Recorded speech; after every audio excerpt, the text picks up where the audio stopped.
Tak určite prvý zápas sezóny, vždycky je to prvý krok, vždycky je to není jednoduché, veľmi ťažké.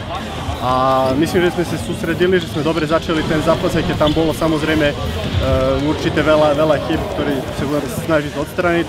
Ale myslím si, že sme od začiatku ukázali, že chceme vyhrať, že sme lepší tím a okrem nejakých úsekov zápasov sme myslím, hrali celkom dobre na začiatok. Myslím, že to stále bude lepšie a lepšie, takže ja sa nebojím akože o sebe. Musíme sa zlepšiť ako tím, či v útočnej fáze alebo obrane. Sú tam veci, na ktorých musíme zapracovať, ale verím, že časom to príde všetko.